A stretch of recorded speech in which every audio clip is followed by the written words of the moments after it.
Hello again, everyone. It's been a couple weeks. Well, it's been more than a couple weeks.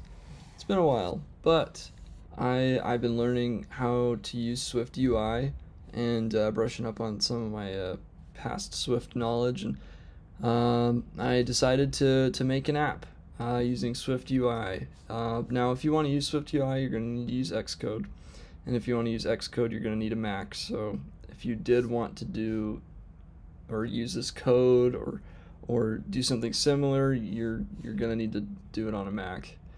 Um, but just to show you what it does, if I run this preview here, you see that the button says press for a compliment, and this text box says you haven't asked for a compliment yet. So if I press this, it's gonna leave me a compliment. It said, "I think that you're pretty." If I press it again, it picks them at random, so it might be the same. But yeah, so I click it again, and it says you're really good at programming, and oh, nice outfit. You're really good at programming. You can do amazing things. I think those are the only four. But yeah, that's all it does. I didn't want it to be complicated, but I just wanted it to work. So I separated it between a circle button view and a complement box view. So those are over here. If we go to the circle button, it's literally just all this.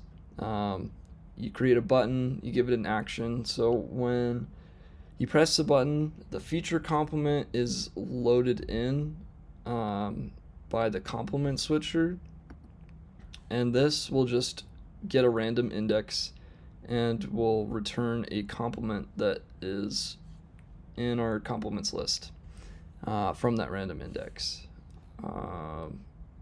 And then the complement box just pulls that complement and gets the text and puts it inside of a box that I've created.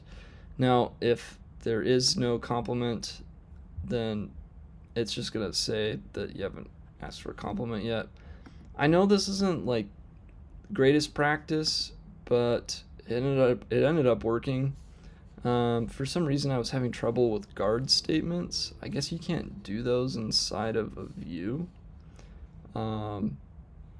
which I mean, I guess you can't do them inside of a view. I wish you could, because I like guard statements, but you could do if-else statements, and they do kind of the same thing. For the most part. So yeah, complement detail. Yeah, I didn't use this.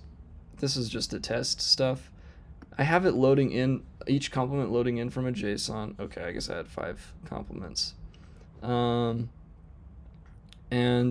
the idea behind that, so I did a SwiftUI tutorial, and we loaded in information from a JSON file.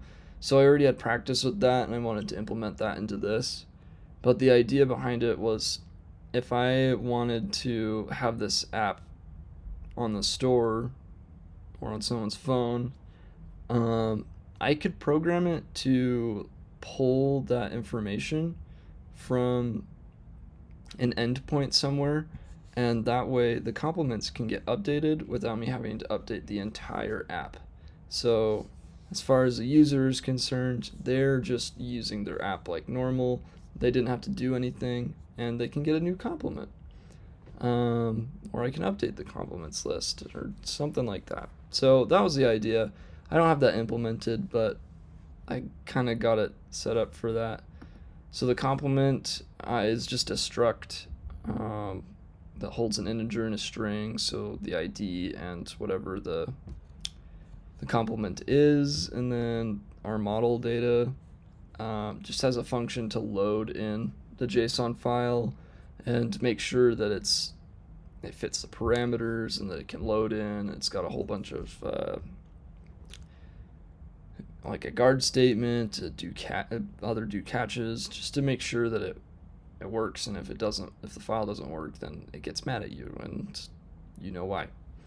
And then I define what a complements array is and load in the complements.json file into it.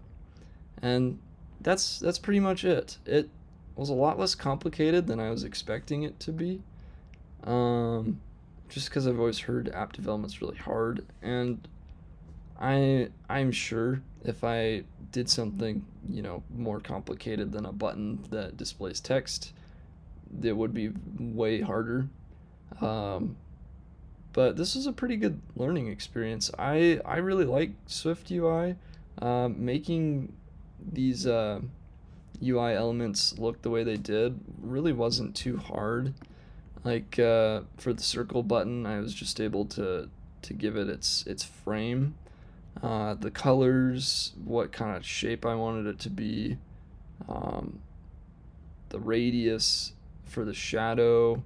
If I go to the complement box, like you have like a corner radius, so it's rounded on the corners, and it was really interesting to see how to do that, and it has been a better experience than when I've programmed in React Native. So, or using React Native. I'm personally not a fan of JavaScript. That's just me. But yeah, I had a good time with this. I'm going to be exploring app development more. So especially with Swift and in Kotlin probably. If you watched one of my previous videos, I was doing some stuff in Kotlin. I haven't used Android Studio too much though, so I still need to get familiar with that. But if you had questions about Swift UI, you can leave a comment. You can message me on LinkedIn. Yeah, I will try my best to answer your questions. But yeah, I hope that you enjoyed this. It inspired some idea for an app that you want to do, and you can look at my code. I'm gonna link the GitHub, so you can look at how some of these elements are put uh, in apps UI using Swift UI. I hope whenever you do make an app that you're able to use it and make your app very pretty. But yeah, if you like this video, please like and subscribe, and comment if you want other specific content. Thanks. I'll see you later.